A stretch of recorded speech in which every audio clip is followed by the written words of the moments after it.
I do have a fantasy football draft going though, so I have to pay attention to that. I try to do the fantasy football stuff, and I just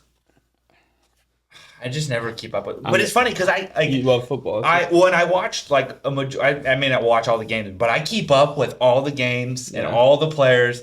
But when it comes to the fantasy stuff, I'm just like, eh. I'm addicted. It's a serious problem. Oh yeah, I was like, I know people that I'm in like 15 leagues. They're like like that. They're like it's like, all right. But I know people that there's this one guy I know who buys a new car every year with the money he makes. If he wins the league, because he's in like 10 or 15, and by the end of it, if he wins, half of them, he'll get like $3,000. Yeah, and so it's like I just get a new car. I literally have in my finances budget for fantasy every year, knowing how many leagues I'm gonna play in. So yeah, well I can't say anything because I do the same thing with running shoes. I was gonna ask you that. How many pairs of shoes do you buy a year? Because I feel like on social media you post a new pair. I have, and I haven't bought any in a while because I'm trying to spend money on more important things. But it's just because they come out with new ones I don't want to try, and I've been trying to talk myself into doing more gear related stuff. Yeah. To try to validate my addiction to buying shoes, but I just don't care enough to do it. But I have probably right now, when I did the video of the shoe review, that was probably half the shoes I had. I had more, but I also have a lot from 3-4 years ago that I bought that I still have, even if I don't really use them anymore. I need to go out and clear them out. Do you buy them because they're worn out, or do you buy them because you just want new running shoes? Both.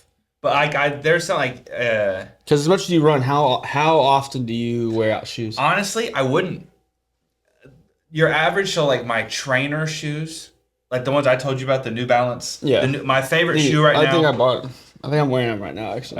So those are good too. Oh, okay. But those are the fresh foams. But the New Balance Rebels are my current favorite shoe, and they could probably last. Before I would like to replace them. Now, they could probably last 500-600 miles before they're really done. Yeah. But when I feel it start losing a little bit, not a little bit, when a significant amount of the foam loses a significant amount of its retention. It's you can probably tell about the difference. Oh yeah, definitely. Really? Definitely. And how because the foam in running shoes is different than your average shoe, and that's what makes them so expensive.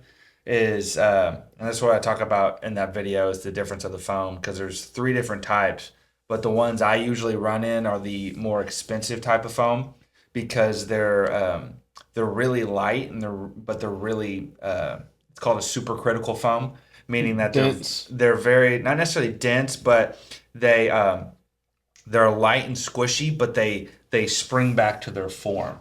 Okay. Which is what gives you that kind of propelling sensation as you run. And I like those because I like just the feel of them.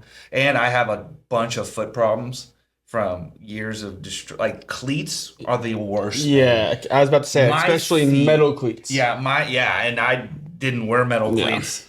All the sports I did were plastic cleats. But cleats, my feet, I have such problems with my feet from the years of abuse from wearing cleats. Yeah. And even when I started running, I had a bunch of I had to relearn how to run. Yeah. Because how I was running was so hard on my feet from the years of abuse. Well, I'm actually curious. I'm gonna have to give it to you after the show about all that, because I have terrible feet from sports. Metal spikes. I actually had to stop wearing metal spikes, and once I got to my junior year of college and then pro ball, I didn't wear metal spikes much at all unless we played on really, really bad fields, because I got bad plantar fasciitis. Yeah, I had that. I had it super bad. I still have some trouble with it, but nowhere. Yeah, I got corns on my feet. You wake up the day after a game or something like that, and you literally feel like every bone in your foot is broken. Yeah, it's awful. Yeah, that's why I don't run a lot. It's the worst. I had to relearn how to run, because typically you run when a lot of times is you go like this, you'll heel strike and you'll roll your foot, which that heel puts so much pressure and stretches everything on that foot. So when it also hits it causes it puts all the stress on your joints instead of your muscles.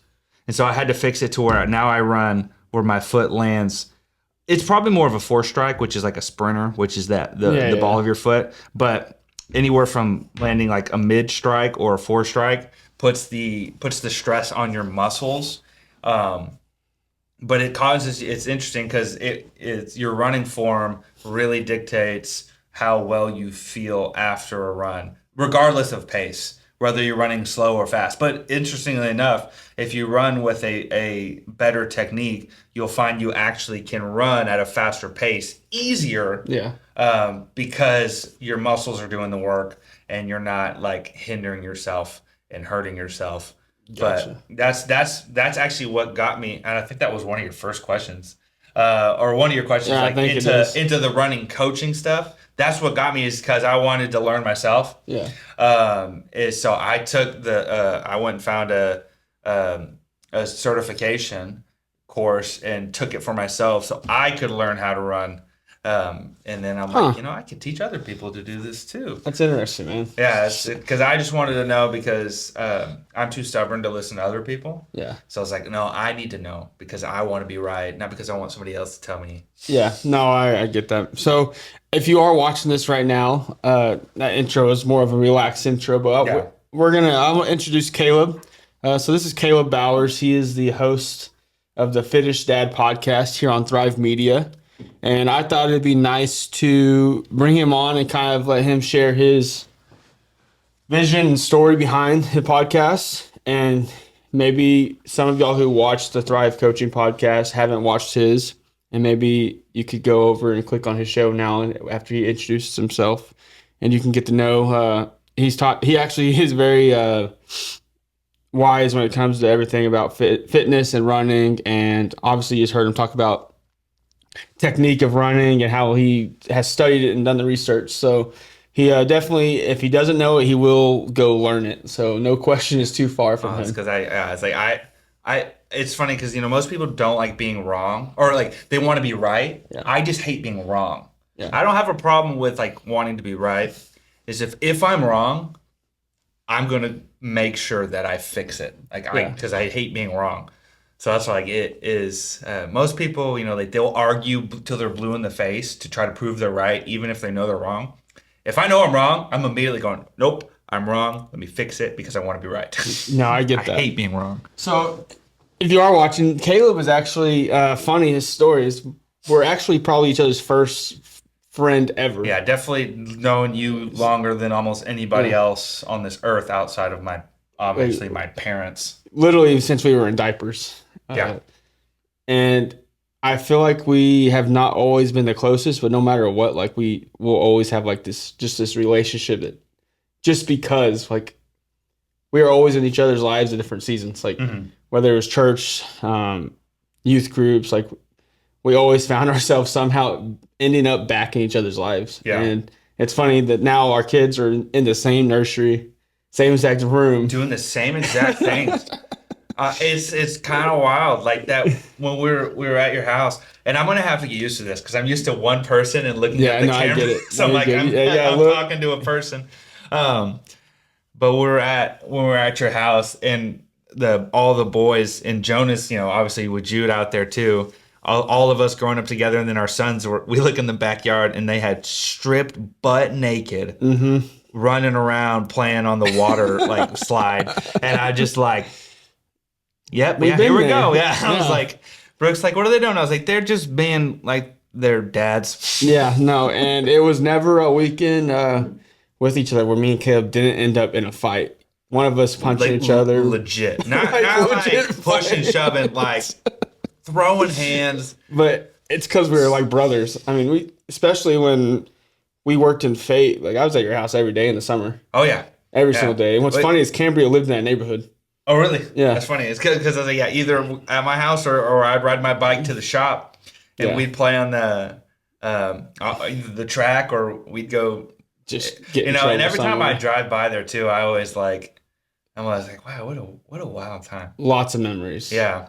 Well, but now since we kind of did your intro, we'll kick into. I'm gonna ask you some questions. Yeah. About yourself and the show. Oh, great. So Caleb, yeah, I know you kind of already hinted at it, but I wanted to know what inspired you to start the Fittest Dad podcast, and how did you come up with the name?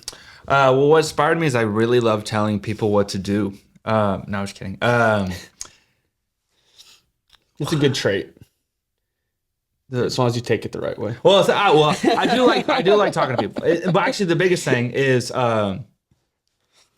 because I did have a hard time when I first started doing like social media stuff, just in general, and really putting stuff out there, because I was like, well, who cares what I have to say? Because I don't think I'm that important, and I don't think there's a lot of people that I know, that I follow, that I look up to, that know so much more to me. And I'm like, why would people want to listen to me, or why would people want to follow me when there's these people out there? And so I struggled with that for the longest time, until finally I realized, through just like growing on social media, with people reaching out to me and talking to me like how I would reach out and talk to these other guys that I look up to. And I realized that, number one, I realized there's room enough for everybody. And number two, I realized that there's people out there that will respond to my voice more than they will respond to anybody else's voice. Just like there's people whose voice I respond to, because there's a lot of people out there who are doing great things that I just don't really relate to. Yeah. Like I'll watch them and I'll follow them and I'm like, oh, that's cool. But I don't really, there's not something there, or there's not something in them, or there's not a relation, personality wise, where I watch what they do and it inspires me to be the same. And, it's not that there's anything wrong with what they're doing. I just don't relate to it. So I was like, well, I said, worst comes to worst, I'll put this out there. And so worst thing that happens is nobody listens. But nobody was already listening. So I was like, the worst thing that happens is nobody listens. But the best thing that happens is I get to say something that can help change somebody's life, which is what has been done for me so many times. Is I look back on the people who have stepped out there and said things to me that have changed my life. And I feel a responsibility to pay that on. Because it's a chain reaction. It's like how selfish would it be for me to receive? Because all the stuff I share and talk about, none of it's original. It's just the things I've learned from other people. And so, how selfish would it be if I've gotten to learn all these lessons and I've gotten to experience all these things, and I've had so many people help me, and I just keep it inside because of my own pride and fear of looking like an idiot. And then I also realized that I don't care if I look like an idiot, because I do that all the time anyways. And said I got over it. It's like, might as well, like I did it for free for so long. Might as well try to like come up with a way to make money doing it. I'm right there with you. Man. I was so worried about how people see me or hear me. I'm like, they're already making fun of me if they are. So I might as well put it out there. I have friends that have done it.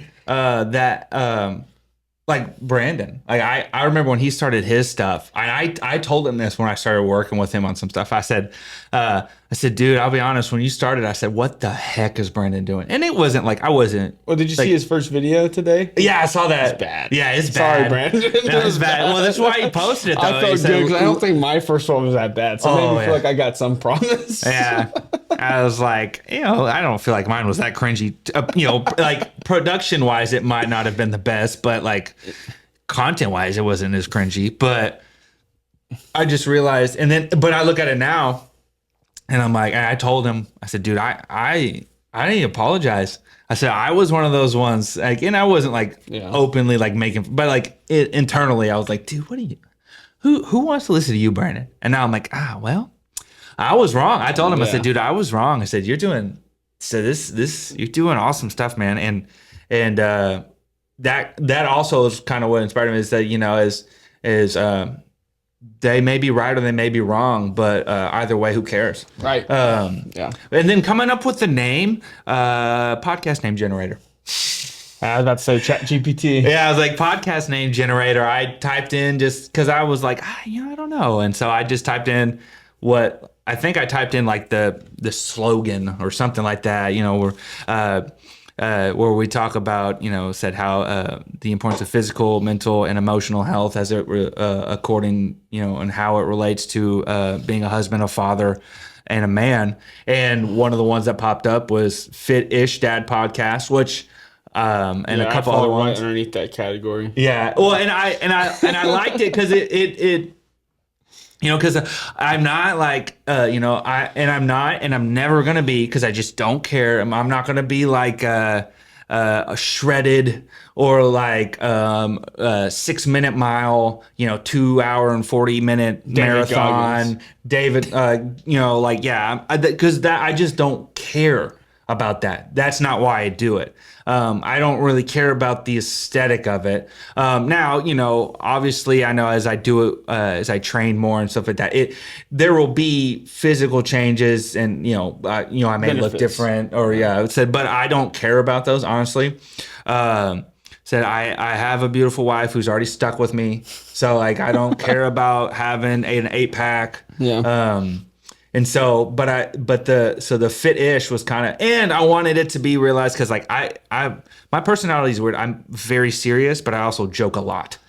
So I'll go from making like the goofiest, most outrageous statement to then like turning to you and saying something incredibly deep. I feel like we're a lot alike. Yeah, it's like, so I was like, it's, so I wanted to like, throw people off real fast. It's like, yeah, we're going to talk about some deep things, and it's funny because like in this last video I did too, I was like, I'm sorry that this is so intense, this conversation, but it's like I'm either intensely goofy or intensely serious and there's no in between, and it can change in the same sentence.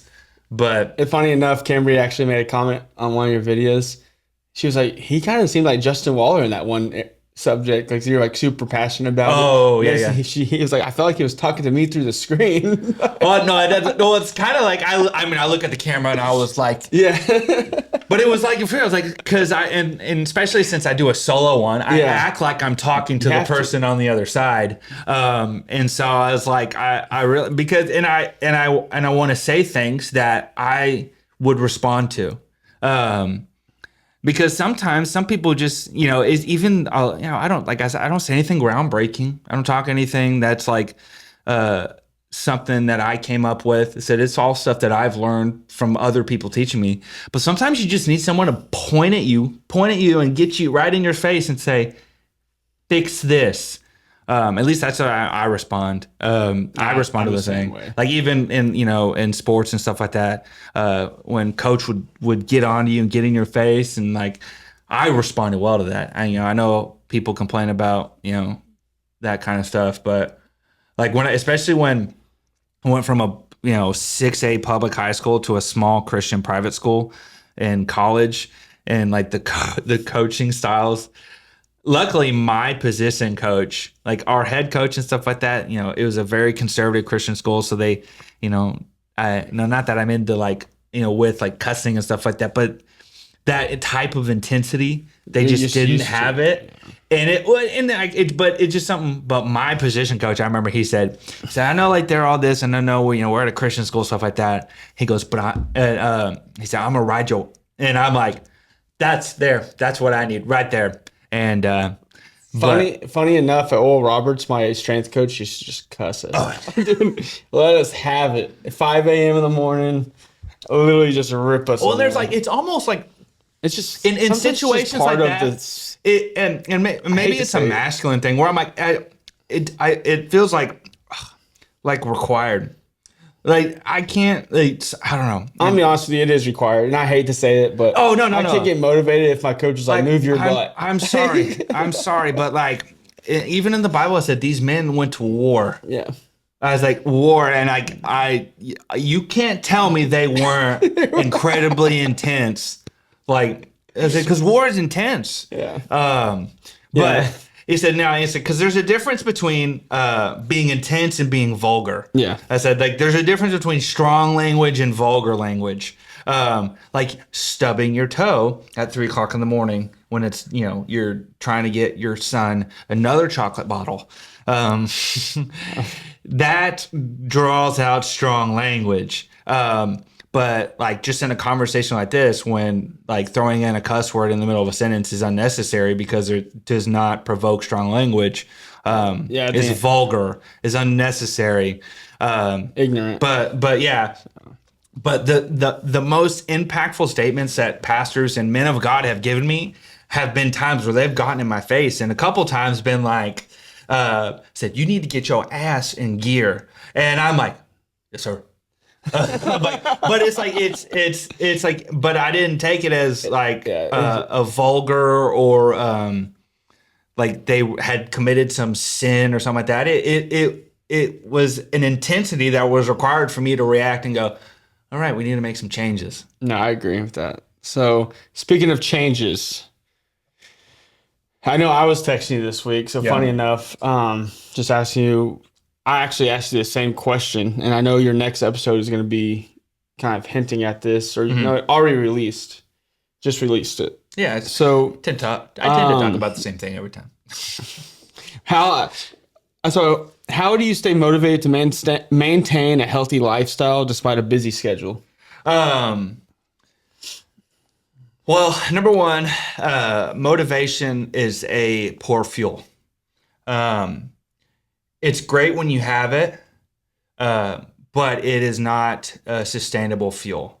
Now, you can set yourself up for motivation, but the discipline is required regardless, because there's times when I can listen to the most motivational video or have the most motivational book or person or whatever. But if I'm not disciplined enough to get up and get the work done when I don't feel like it, then motivation doesn't matter, because the especially when it comes to a busy schedule, like obviously being a father, a husband, pastor, working a job, working at a church, trying to start your own business and all these other things is motivation. There is no motivation when I need to get the things done, because when there is motivation, it's easy.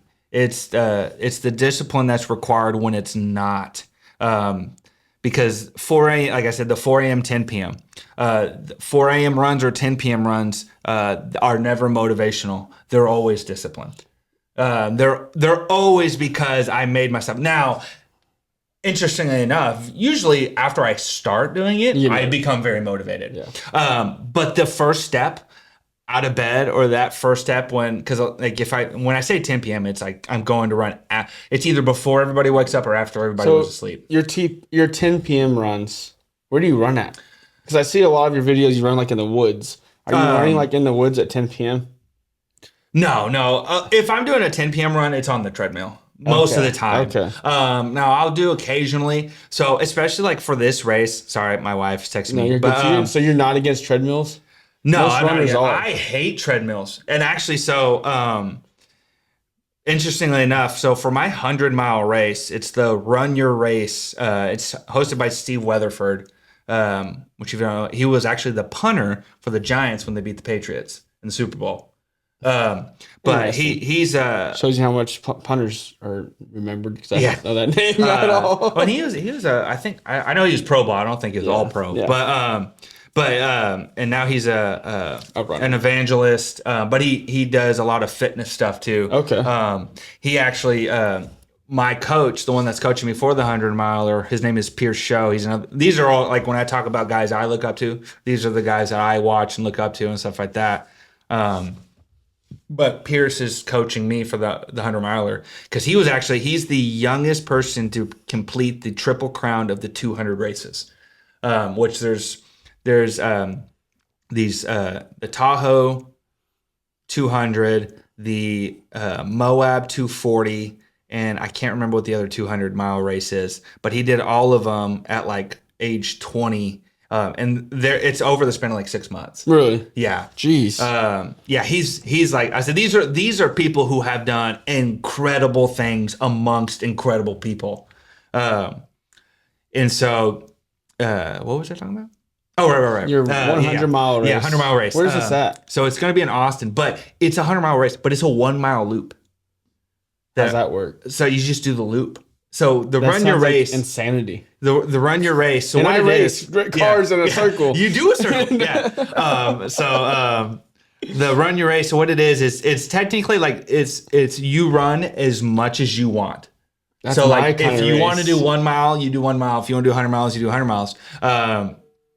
And so, but the mental, which obviously 100 miles is hard regardless of if it's flat or if it's, wherever it is. If it's a straight line or a circle or 2 miles is hard. But yeah, but the mental strain on that 1 mile loop. Yeah. Like that's what's so hard about running on treadmills is not because it's physically harder, though it can be because like when you're natural running, like you'll slow down, speed up, slow down, but that consistent pace of a treadmill can really, if you're not used to it, can really be hard because you're used to like you speed up here, you slow down it here, catches up to you quickly.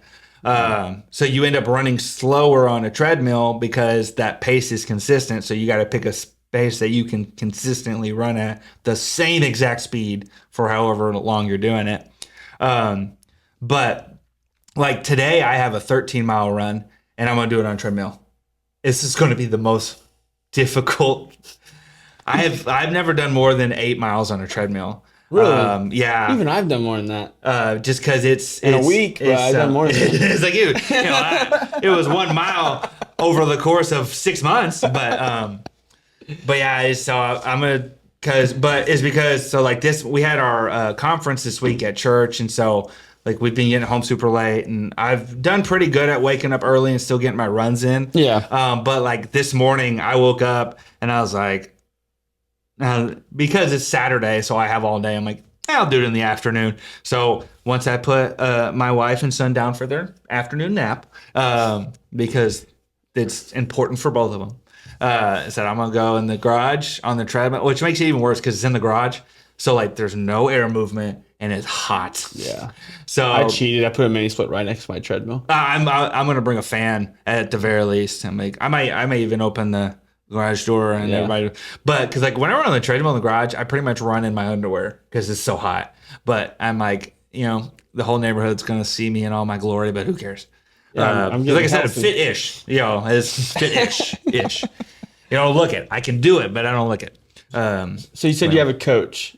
Yes. How's that look? Like, does he actually run with you? No, well, so Pierce is located with me locally. So we haven't run yet, and I'm only 3 weeks in because both of us have been traveling so much.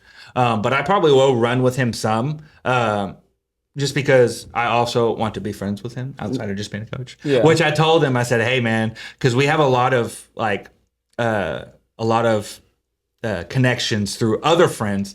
And I said, hey, I've been wanting to like connect with you just in general, but I also want you to coach me. So we'll run together, but because he's local and stuff like that. But the best thing with social media and everything now, and the amount of apps and resources that there are, is you can coach somebody. Especially like with the technology and fitness watches and apps and phones, you can do all your training and get all of the metrics and stuff like that from the other side of the world and still be able to properly coach somebody. No, I 100% agree with that. I mean, my Whoop tells me every morning that I'm lazy. Oh, yeah. Yeah, my stress level is like under 4 every day, and I thought that was a good thing. Yeah. And then Zane was like, no, that means how active you are. I was like, oh, I thought I was just not stressed at work. I'm carefree. Nothing ever bad happens to me. I was like, man, I'm doing good. Oh yeah, no. I said because I got into Garmin, and the joke you're is like a real runner. The joke is like I see it all the time on social media. We're like, after you feel like you had the greatest run of your life, and it's like Garmin's like unproductive, you suck, you're terrible, quit, never run again. But it's like it happens all the time. Where it's like it said, my favorite is when it tells me I'm overreaching. So what does a Garmin watch tell you that other fitness watches don't? a lot of the metrics are pretty like, so there's the top four of, I would say, the fitness watches, at least when it comes to running, is Garmin. There's Coros, which Coros. There's the Apple Watch, which they just came out with the Apple Watch Ultra, which is what I had before I got the Garmin. And there's there's five, because I would say Fitbit is a solid one. And then there's Sunto, which is SUNNTO. Even though Sunto is more of a they're more like hiking, backpacking, stuff like that, tactical. Even though they do have they do dip their toe in like the trail running, ultra running. But Garmin specifically is because of its GPS capabilities. Do you ever have problems with it connecting to your phone? No, but mostly because outside of just the like uploading workouts, which I do have to. I don't manually have to do it, but I have to like refresh it. Gotcha. It doesn't do it. It doesn't interface as well as like the Apple Watch, but. Because I have the golf watch. Oh yeah, and it never connects. I said mine. I just go and I click the refresh button and it does it within like 30 seconds. So it's like I never have an issue with it. The smartwatch, there's not much smartwatch. Like I get notifications, like it tells me phone calls and text messages, but I can't do anything with them. Yeah, I got my Whoop, and I actually hated my Apple Watch. I liked it. Yeah. Because I like watches. But I turned off every notification you could possibly have on it. Because I'd be in a meeting and the text. Ding, ding. Like this. Literally, like you'll see me do this because I'm ignore the phone call. Skip the message. Drives me ignore nuts. the phone call. I stopped wearing it. Or I just took all of it off. And then only time it went off is if someone called me. Mm-hmm. That way I at least know, but the texting and stuff, it was driving me crazy. Yeah. Well, and like it is nice with the call, because if I am doing something because I don't carry my phone on, like if I'm at home, my phone will sit on the counter and I won't touch it for hours. Yeah, I wish I could do that. But it's great but like if someone calls me or texts me and it is something I need to respond to, I can see it and go get my phone. I'm sure I drive you nuts then, because once I get on a conversation, it's like I'll text you like 6 times. Oh no, it's funny because I was like, Justin always like replies so quickly. My phone is literally in my hand. Because work. I always like it, no matter what time it is. Like, I'll text him at 11:30 or 6 a.m. and I'm like, within 10 minutes he'll respond, and I'm like, that was quick. I'm just used to it by now, man. When you have 100 technicians, like well, it's in that stuff. Like I'm the opposite. Like I'll ignore your call. I don't want to. But I don't have to do that for work. No, when I'm at work, because I don't have to do that on my cell phone for work. Though there's times at work, I'm like, my phone's ringing. I'm like, forward to my assistant. No, I had a technician call me last night, like 11:15, for take care of a customer and stuff. But my wife was like, "Why are you?" 15. Yeah, I was like, babe, it's just.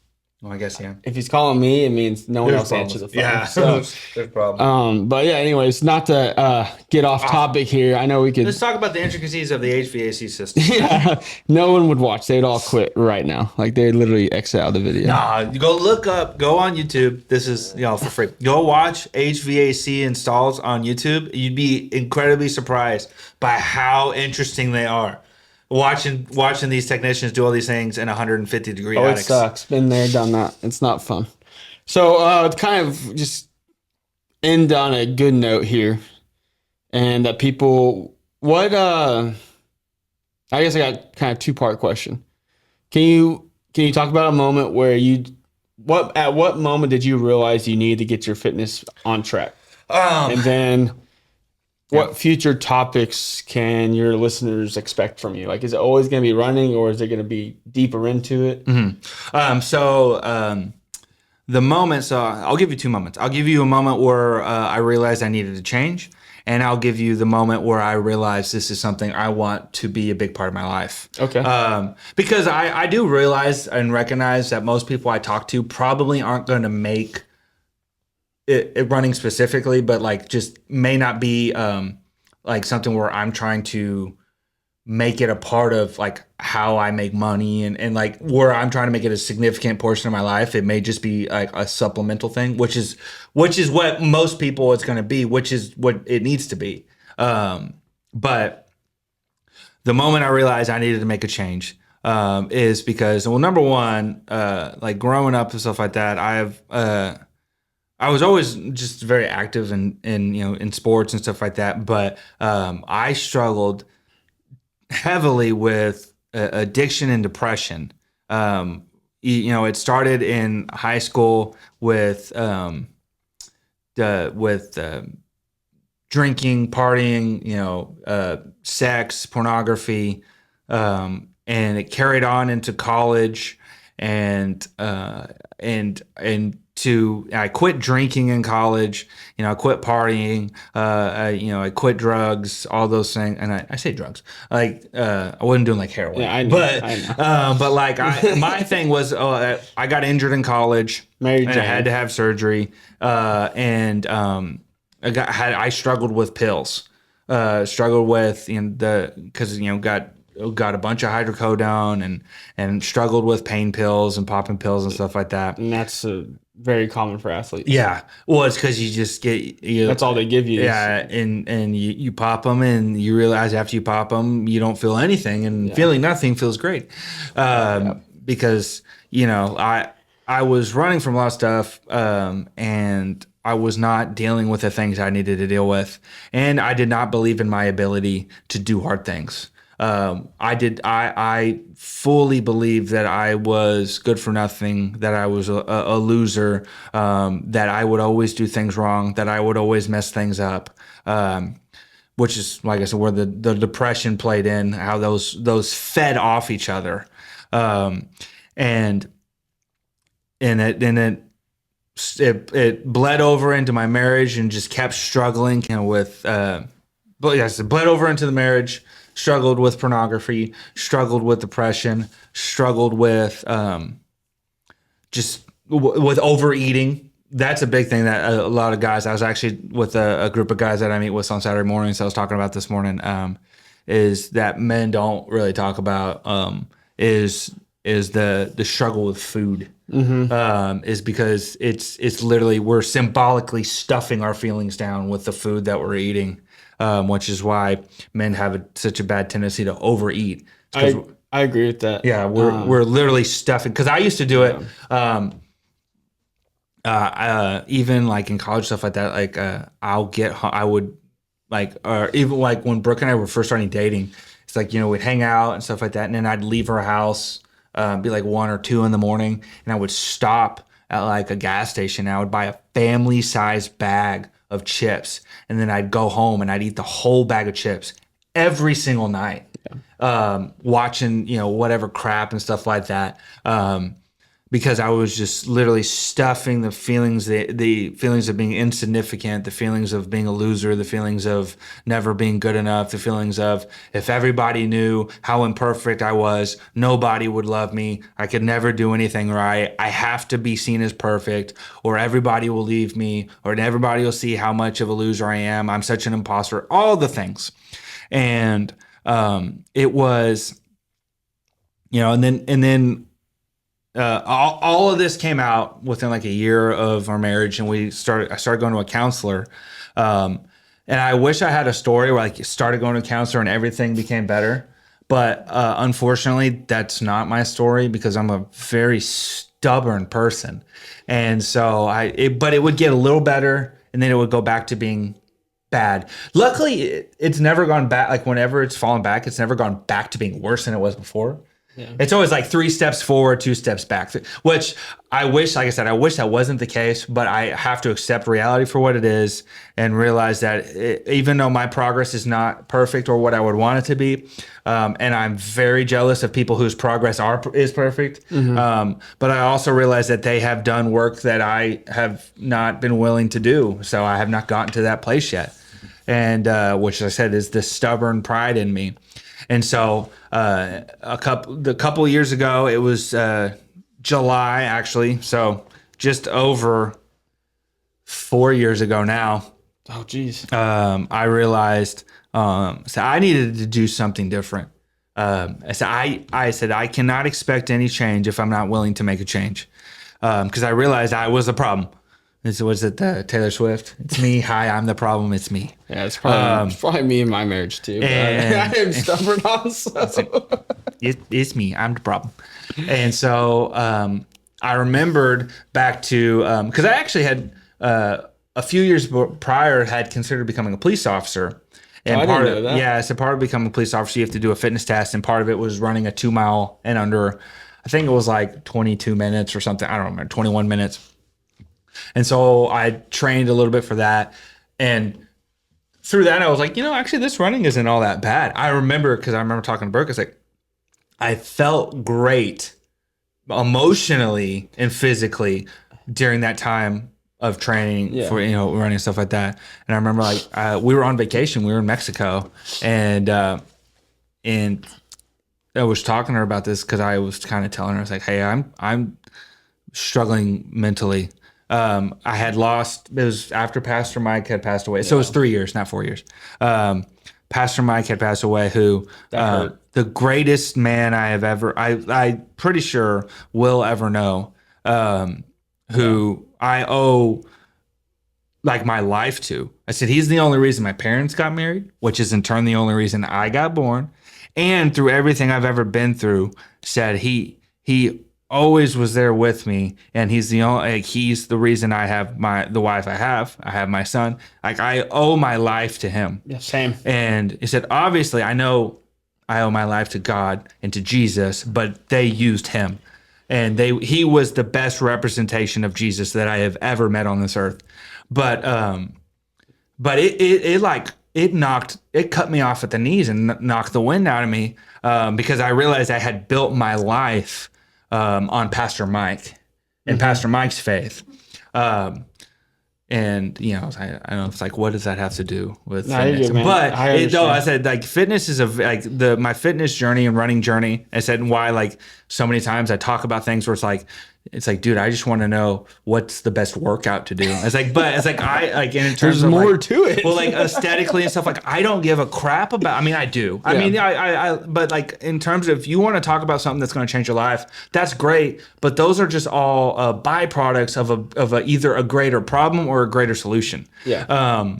But I realized I needed to make a change, and I needed to build a foundation for my life, and the leadership role I have as a husband and a father myself. And it can't be based off of anybody else holding me up or propping me up or dragging me along. I have to figure this out for myself.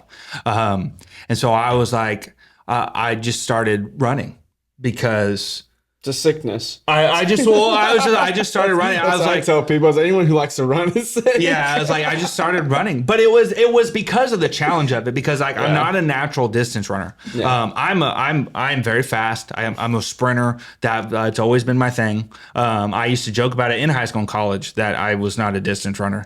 I'm not like physically not the ideal build for it. I ran 90 feet and that's it. Yeah, I'm not going any further. After running the first base, I'm out of breath.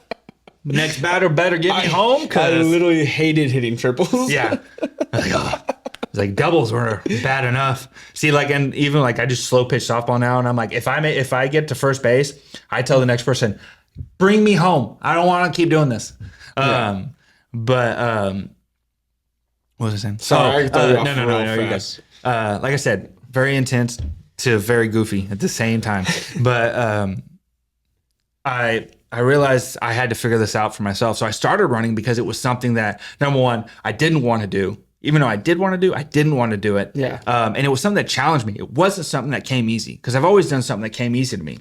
There's the joke, and I make the joke sometimes to people, it's like, oh, how are you good at all this stuff? Because I would only do things I knew I would be good at. Because I was so afraid that people, if I failed, people would see me for the imposter that I believed I was. And so I hid from hard things. I ran away from hard things. I refused to do things that may not work out and may make me look stupid. Yeah. I would only do things I knew I'd be good at, which is an incredibly mediocre and it's what draws, I think, most male depression. Is they their fear of stepping out and doing something that's really going to challenge them. I 100% agree, and that's what me and Zane are talking about right now. Yeah, I know. So I've been watching it. Yeah.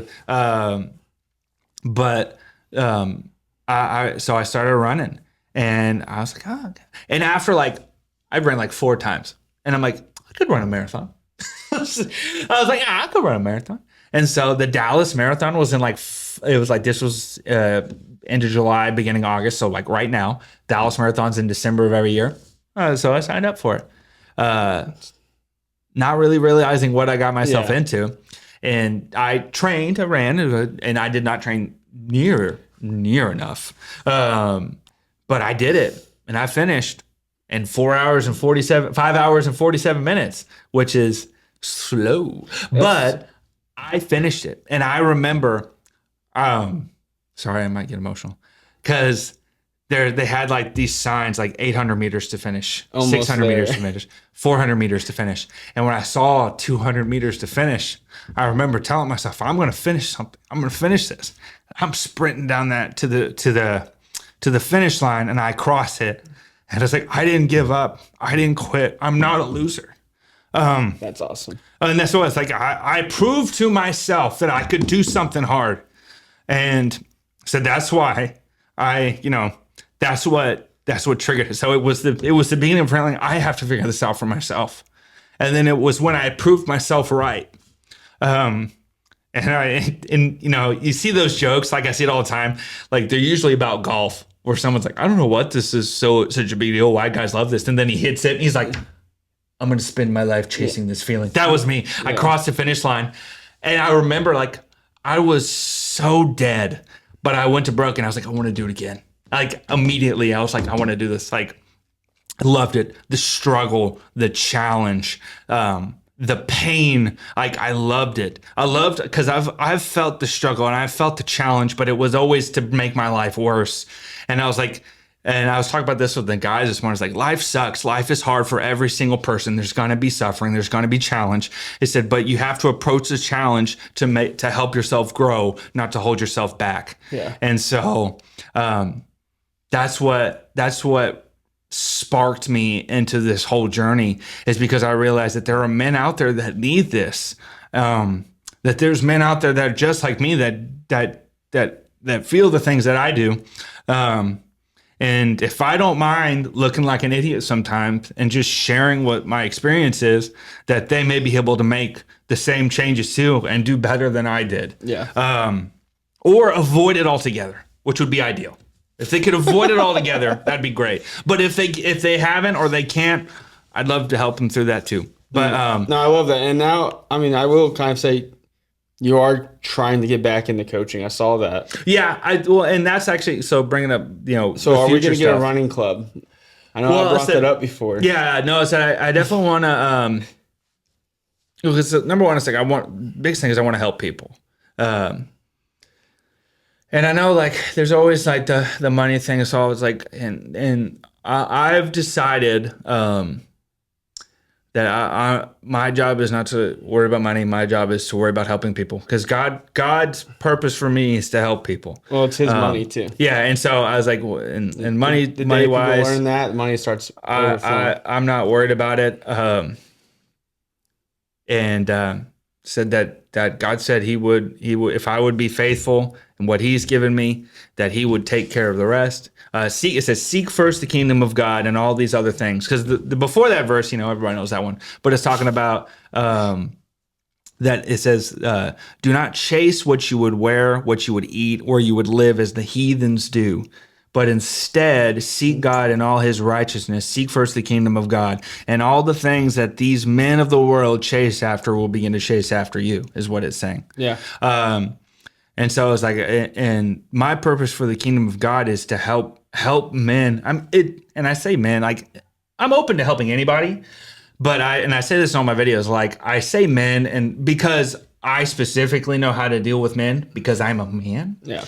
And I know most women don't respond to this. Case in point, my wife. So I talk to her like this, and she says, who do you think you're talking to? And I go, you. And then I realize, sometimes, and then I'm like, gosh, Lord, why couldn't you give me someone? And then I realized that would never work. Y'all would butt because heads. those people, that person would never want me. Has never put up to me. Says you're not strong enough. So I'm very thankful for my wife. Shout out if she ever watches. She's probably not going to watch this, but I don't think Cam watches either. She says she does. At least not this far. I didn't watch Cam just because I know there's something in there she would say, and it's gonna cause make an you mad. argument. It's like, hey, That's not jerk. true. That's not what happened. Cameron, you don't. But she does have the most views out of anyone on the team now. So. Yeah, no, that's what I was like, gosh darn it. Because first it was, Tori and Brooks. I was like, really, bro? Really? Females are just, I guess, more like Well, and it's somewhere it's easier to get. No, I said it this way: females support females way more. That's what I'm trying to like. That's a better way to say it. Because females are more likely to watch, but I'm like, well, that's not how I want to watch. Because our friends aren't watching it. They support me, but they ain't watching it. No, and I don't blame them. And I don't blame them because I wouldn't be listening. Because they go, bro, like case. I won't name the friend, but like if they were to ever do something, I'm like, dude. You peed in my parents' living room when you were drunk when we were in high school. I'm not listening to you give me advice. Exactly. But I would. But like that, I get that say like that thought. Yeah. Well, my friends tell me all the time. My college teammates are like, dude, I know you're a dad now with 3 kids, but I went to college with you for 4 years, and I can't take you serious when you talk about being a father. I'm like. They're like, all I can remember is that stupid thing you did when you were 17. It's like, right. Okay, that was... Okay. We changed. It was 11 years ago. 12 years ago. But in all seriousness, I'm glad you finally made it on the show. I know we've been talking about it for months now. Yeah, I know. That was before you even had your own a podcast on Thrive Media. Yeah, just in general. But what would you say? Sorry, not to cut you off. This is just kind of selfish on my mind because this has been something that blocks me in a lot when it comes to working out. So my whole life, we've known each other. All I did was I worked out to be a good baseball player. Yeah. I didn't work out because I liked it. Never did. Hated working out. Yeah. I made myself do it because I knew it's what I had to do. Which is most athletes. To be good at my sport. Yeah. The day I quit playing baseball is the day I have had my seasons where I work out for like a good month or two. And then I'm like, yeah, this is... When the motivation hits. Yeah, I'm like, this is done. Yeah. What would you say to athletes? Because I feel like that's actually, I've talked to you about it a little bit. I think that's a pond that nobody hits. Like, nobody fishes in retired athletes. Yeah. And every athlete I know has gained about 40 pounds. Yeah. So what could you say to athletes who feel like there's no reason to work out anymore? Because the reason we worked out was to perform. Yeah. Well, so that's a good point is because, like I said, playing football in high school and in college. So the thing is, though, is I may be weird. I loved practice. I loved working out. I mean, I came with you to your practice and workouts. Yeah. I know with all my trainers. That's why I know you know that I worked out. Which also all the like, time. which I've Coach Thomas. I was like, because Justin, because I think you're like, yeah, they said they'd give my dad a deal or something like that. And I was like, yeah, I'll go, because it's like I loved it, but. Because as like I said, you can't because a lot of times that's the motivation. Your motivation is I want to be the best baseball player. I want to be the best football player. I want to win championships. I want to get a scholarship. I want to get signed. I want whatever it may be. Yeah. And so when that goes away, you're like, oh, I don't care. But and it's specifically for fathers and men is you have a greater purpose beyond that sport, and that purpose requires you to be healthy. And there's no way to be healthy without putting in work. And so you have to shift that mindset to where, and I know a lot of people call it like, speaking of like Steve Weatherford, I said he obviously played in the NFL, and now he does a whole bunch of fitness stuff. But is I've heard him say before is having a championship mindset. Yeah. And how that carries over, not just from sports, but into every aspect of life. Because number one, your purpose is worthy of your excellence, and your excellence to be excellent is required. It is required of you to be healthy. And to be healthy, you have to be physically fit and mentally strong. They're not mutually exclusive. You can't have any of those without the other. Yeah. You can't be excellent in your life and be lackadaisical in your health, whether it be mentally or physically. Yeah, so I'm not laughing at you. I watch Andy Elliott videos. When he talks about that, and I feel guilty every time. Well, and I know who that is, but I've never listened to him. But like it's like because I've noticed and I'm all this stuff's like anything I say is like I'm preaching to myself because I am still working through all this. Yeah. Because like I realize when I'm struggling, it's like if I'm struggling mentally, I'll notice a lapse in my physical. How I take care of my physical health, or if I'm struggling in my physical health, I notice a lapse in my mental health. Yeah, it said, or if I'm struggling at work, I notice a lapse here, or if I'm struggling here, I notice at work. It says they all play a part. If I notice I'm being short with my wife and I'm being impatient with my kids, well, it's because I have spent my time on social media instead of getting my butt to work. I've spent time complaining or complaining about how everything is or fantasizing about how everything I wish it would be instead of going out there and putting in work to make it better. Yeah. Risk versus reward. Yeah, it says is we spend too often worrying and wasting our time and our energy on crap that does not serve us. And that's the problem with the consumer world that we live in. Is consume things that are going to benefit the priorities in your life, your family, your relationship with God, your relationship with your job, and the excellence that is number one. God requires excellence of you. Because He made you for excellence, not because you have to be worthy. You have to earn the love or the grace, but because that's who He made you to be. It's His temple. Yeah, He made you to be excellent. So that's why He requires excellent, not because not to punish you, but because that is literally what you were created for. Yeah. He also made pizza though, so it's very evil. And the thing is though, is pizza is not bad for you if you run dozens of miles. Why tell me I need to take care of my body? I burn 3,600 calories a day on average. I get to eat pizza. And then invent pizza. It's not fair. So I get to eat pizza. Well, and a lot of that is that will get us into a whole. We could spend hours talking about food. Actually, you know what? Lots of chemicals. That's what I'm going to talk about this week I'm going to talk about food and a relationship with your food and your mental and physical health, because I could talk about that for days, because it's the thing I have the hardest time with. I love food. I love food. Eat food. All food. Especially good food. Especially pizza. And we'll kind of close on this because I know we've kind of it's lunchtime. extended our stay here.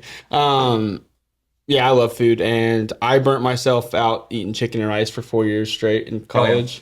So now it's like I don't even want to look at it. Oh, see, I can if I find something I like though. Yeah, I could eat it breakfast, lunch, and dinner. Well, it doesn't help that I'm a terrible cook, so it was not good. It's even worse because I am a really good cook, and so you're like, but it's so good. Yeah, but no, like for real, man. I'm glad you finally came on the show. Yeah. I hope people go tune in now, and because they kind of have a background behind your story, your show, the why behind it, and if you need coaching, hit him up on his social media. And if you just want to talk. If you, I like talking to people. If you tell him Thrive Media sent you, we'll get you a shirt. I'll give you a fist bump. But a crisp high five. Right. But for real, thanks for coming on, and we'll see all y'all next time. Yeah. Have a good week.